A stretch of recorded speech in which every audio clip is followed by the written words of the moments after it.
Good morning. I'll say hi. How are you guys? Welcome you all in Say Hi at 5 challenge, day 33. As I told you yesterday, it's a special day today. We are halfway down in our mission of 66 days challenge set by Robin Sharma. Okay, yes, great.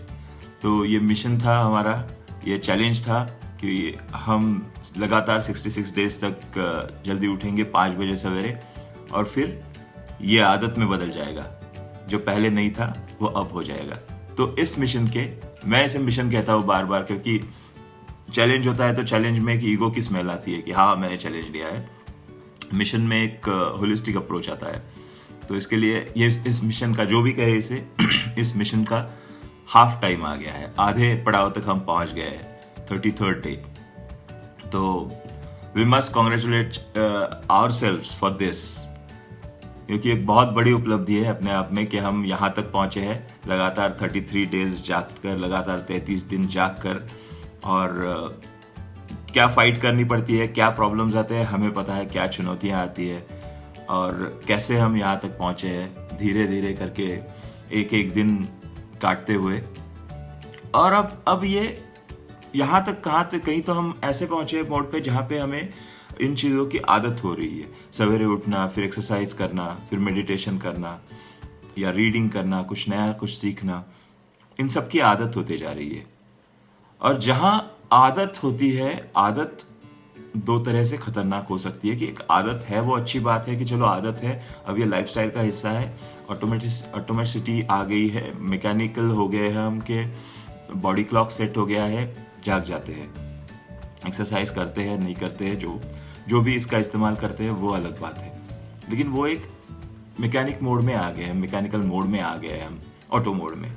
अब खतरा ये है कि यहाँ से familiarity शुरू हो जाती है, अपनापन शुरू हो जाता है उस आदत के साथ। और अपनापन बहुत खतरनाक होता है दो चीज़ों में। अपनापन एक ये होता है कि चलो अपने हक से हम उसे देखते हैं कि ये मेरी आदत है, ये तो कोई प्रॉब्लम नहीं है, कहीं नहीं जाने वाली है। लेकिन यही खतरा है कि इस फेमिलियरिटी से हम बोर्डम में आ जाते हैं, बोर हो जाते हैं जल्दी जल्दी।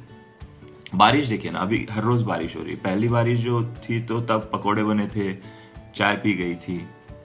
अभी क्या है, अभी यार रोज बारिश है यार, घर से निकल जाओ बारिश यार, नहीं कीचड़। फेमिलियरिटी आ गई है, बोर्डम आ गया है। Same with everything. पहली बार साइकिल चलाना, पहली बार स्विमिंग सीखना, हर टाइम हर वो चीज हम करते हैं, वो एक्साइटमेंट शुरू में होती है, जोश होता है कि यस इसे करना है। धीरे धीरे जब वो एक लाइफ का हिस्सा बन जाती है तो उसमें फेमिलियरिटी आ जाती है, उसमें एक हम उसे बहुत ज़्यादा वाकिफ होते हैं, बहुत ज़्यादा परिचित होते हैं। तो ऐसा लगता है कि हाँ ठीक है, ये तो है, we take it for granted. यही गड़बड़ कर जाते हैं। एक किस्सा पढ़ा था मैंने, ये फिल्मों के जो यस्टरईयर के कलाकार थे, विनोद खन्ना और डैनी। तो Vinod Khanna and Danny were good friends. तो ये लोग कहीं हिल स्टेशन पे शूटिंग कर रहे थे, और शायद पन्हाला, कोल्हापुर के पास। तो वहां पे, और डैनी की ये आदत है कि Danny wakes up every day at 4 o'clock, 4 in the morning। Danny की ये आदत है, 4 बजे उठना ही है। और 4 बजे उठ के भाई साहब क्या करते हैं, एक्सरसाइज वगैरह तो डेफिनेटली करते हैं, उनकी तरफ तो देख के लगता ही है कि वो करते हैं। और साथ में जहां भी है वो, वहां का बेस्ट सनराइज पॉइंट है, वहां जाते हैं। और ही क्लिक्स पिक्चर्स, उगते सूरज की तस्वीरें निकालना उनका शौक है। कैमरा लेके जाना, सनराइज देखना और वहां फोटो निकालना। अब पनाला जैसी जगह है, it's a beautiful hill station. आप लोग गए नहीं हो तो जाओ कभी, तो it's a beautiful hill station. तो वहां फिर तो डैनी के लिए और एकदम अपॉर्चुनिटी थी, वाह यहाँ से सनराइज तो बहुत अच्छा दिखेगा। तो डैनी साहब वहां पे सनराइज देखने चले गए। विनोद खन्ना ने पूछा कि कहाँ गया था, क्या है? बोला रोज जाता हूँ, तुझे तो पता ही नहीं है, मैं भी आऊंगा कल। अच्छा होता है क्या? अरे बहुत अच्छा होता है। हाँ ठीक है, मैं भी आऊँगा। तो दूसरे दिन डैनी ने जगाया इसे, भाई साहब को, तो उठ गए और दोनों चले गए दोस्त। सनराइज देखा, डैनी ने तस्वीरें खींची और फिर वापस आ गए। अब दिन अच्छा गुजरा, जैसे जो भी शूटिंग वूटिंग की, तो उसके बाद फिर जाके दूसरा दिन डैनी अपने तैयार हो गए और इंतज़ार कर रहे हैं कि ये खन्ना भाई साहब कब आए। तो उन्होंने नॉक किया, खन्ना जी गुस्सा हो गए, कौन है भाई? बोले अरे यार जाना है ना। अबे कहाँ जाना है रोज रोज, कल तो देख के आए सनराइज, तू भी यार क्या, सोने दे मुझे। डैनी चले गए। फिर आने के बाद ये विनोद खन्ना ने पूछा तू रोज क्यों जाता है, रोज क्या है सनराइज में? वही तो सनराइज है यार, कल देखा बहुत बड़ी बात है, बहुत अच्छा था, आज क्या अलग होगा? और डैनी बोले तू नहीं समझेगा। तो उन्होंने तस्वीरें दिखाई, हर सनराइज अलग अलग था, लेकिन उसका मजा लेने के लिए सिर्फ डैनी जाते थे, क्योंकि वो उसकी अहमियत समझ गए थे, विनोद खन्ना नहीं। तो ऐसे बहुत से लोग होते हैं जो फेमिलियरिटी के बाद बोर हो जाते हैं। हाँ, ये तो रोज की बात है, रोज क्या देखना, रोज क्या वही चीज करना, रोज क्या अब चाय सामने आती है घर पे तो रोज क्या अप्रिशिएट करना। ये फेमिलियरिटी की बात है, बोर्डम की बात है, ये हमारे साथ नहीं होना चाहिए। Sonali good morning. गुड। तो उसके बाद ऐसी एक कहानी पढ़ी थी मैंने जिसमें ये ज़ेन गुरु थे, ज़ेन मास्टर जोशु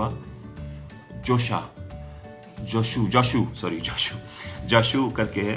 तो वहां पे मॉनेस्ट्री में, बुद्धिस्ट मॉनेस्ट्री में चाय की एक परंपरा रही है, चाय पीना, green tea, black T, lemon tea, मतलब वो दूध नहीं डालते, चाय पीना। तो क्योंकि ये वैसे भी जापान में और वहाँ सब जगह चाय की एक अलग ही परंपरा है। टी गार्डन्स होते हैं, tea gardens are suppose to be for meditation. आप जाओ वहाँ पे बैठे रहो, चाय तो एक बस बहाना होता है, आप मेडिटेट करो। तो इस तरह वहाँ पे चाय की परंपरा रही है। तो ऐसे ही एक मॉनेस्ट्री में ये जोशु थे मास्टर। तो एक ऐसा ही डिसिपल, एक शिष्य आया, तो उन्होंने उससे पूछा कि भाई मैंने तुम्हें देखा है क्या कहीं? तो बोला नहीं गुरुजी, मैं यहाँ पहली बार आया हूँ। अच्छा, पहली बार आया हो, जाओ बेटा चाय पी लो। ठीक है। ये मॉनेस्ट्री का जो मैनेजर था वो देख रहा था, गुरुजी तो बहुत जबरदस्त आदमी है, वो देखिए ना अभी नए बंदे को चाय भी पिलाई। दूसरा आया तो गुरुजी ने फिर पूछा कि मैंने तुम्हें देखा है क्या कहीं? तो बोला हाँ, मैं तो यही रहता हूँ ना, आता रहता हूँ यहाँ पे। तब भी मुझे लगा मैंने तुम्हें देखा है, करेक्ट, जाओ बेटा चाय पी लो। मैनेजर परेशान, जिस बंदे को पहली बार आपने देखा है उसको भी आप उसी प्यार से बोलते हो चाय पी लो। अब ये तो रोज आता है, इसको क्या बोलने का, ये पिएगा जाके, उसे पता है कहाँ चाय रखी है। तब गुरुजी बोले कि यही होता है कि फेमिलियरिटी जो होती है ना, वो बोर्डम में बदल जाती है। इसका ये मतलब नहीं है कि वो रोज आता है तो वो, उसे पता है, उसे आदर के साथ उसे सम्मान ना दो, उसे भी उतना ही सम्मान मिलना जरूरी है, क्योंकि वो रोज आता है। जो नया है उसे तो सम्मान देना जरूरी है, क्योंकि नया है, उसका स्वागत करना हमारा कर्तव्य है। लेकिन जिसे आदत है यहाँ आने की, जिसकी आदत है हमें, अगर हम उसका सम्मान नहीं करेंगे तो क्या फायदा है। तो जैसे ही हमारी ये आदत है कि हम जाग रहे हैं, हम आ रहे हैं यहाँ पे, अब इस आदत का हम सम्मान नहीं करेंगे, हम इससे बोर हो जाएंगे, bore as in not bore, familiar हो जाएंगे, तो क्या फायदा। तो पावर आवर का जो इस्तेमाल है वो अगर सही ढंग से हम नहीं करते हैं तो उसका कोई फायदा नहीं है। रॉबिन शर्मा की बुक में भी बार बार यही बताया गया, उनके वीडियोस में भी वही बताया उन्होंने कि आप यदि पावर आवर का सही इस्तेमाल नहीं करते हैं तो इसका कोई फायदा नहीं है। विक्ट्री आवर जिसे बोलते हैं वो, क्योंकि 5 बजे उठने के बाद 5 से 6 या 7 जो भी टाइम आप स्पेंड करते हो, वो टाइम यदि वेस्ट हो जाए तो इसका पावर हमें मिलेगा ही नहीं। हम जल्दी क्यों उठते हैं, हम जल्दी क्यों जागते हैं, ताकि दिन का मैक्सिमम टाइम हमें मिल सके, दिन सबसे पहले शुरू कर सके।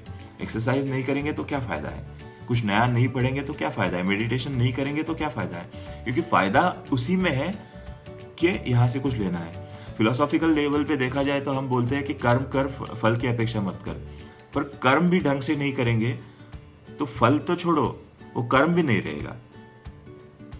इसीलिए जब हम जल्दी जागते हैं तो इसका मतलब ये नहीं है कि हमने बहुत बड़ा तीर मार लिया। यस, तीर मार लिया, लेकिन अब 33 डेज होने के बाद इस तीर को निशाने पे ले जाना जरूरी है।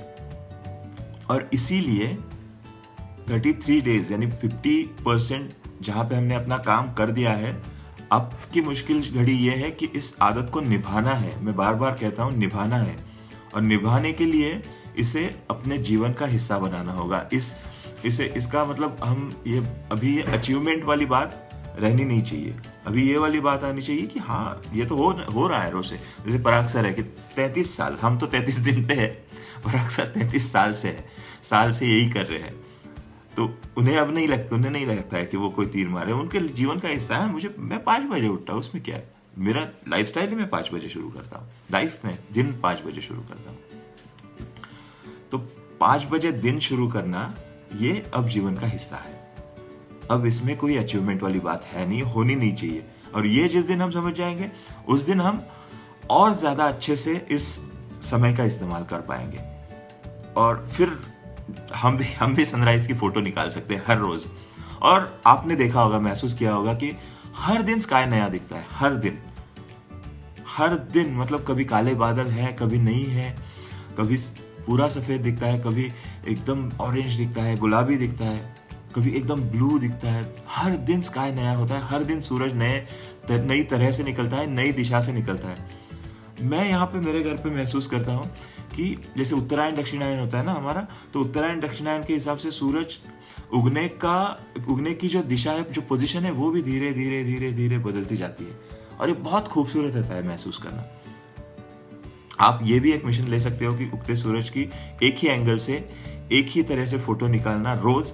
तो धीरे धीरे धीरे धीरे 33 दिन के या उत्तरायण होने के बाद आपके पास एक टाइम लैप्स बन जाएगा, जहाँ पे सूरज एक ट्रैवल कर रहा है। टाइम लैप्स को आप अगर वीडियो में डाल दोगे तो ऐसी बहुत सारी चीजें होती है। ये तो बाय प्रोडक्ट है। खैर, 5 बजे उठने का असली मकसद ये है कि हमें एक्सरसाइज करनी है और मेडिटेशन करना है, अपने गोल्स पे ध्यान देना है, गोल्स को और नजदीक लाने की कोशिश करना है, या हमें गोल्स तक ज्यादा पहुंचने की कोशिश करनी है।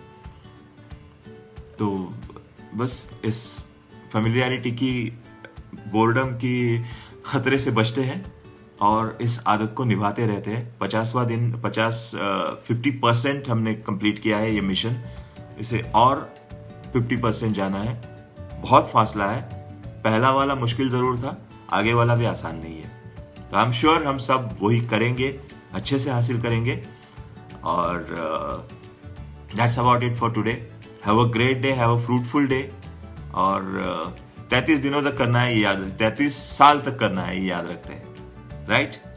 सो I see you tomorrow in से हाई एट 5 चैलेंज के डे 34 में। कल स्वतंत्रता दिवस है भारत का, बहुत बड़ा दिन है आप सबके लिए। तो मिलते हैं कल फिर। Be safe, be happy and see you tomorrow. Bye.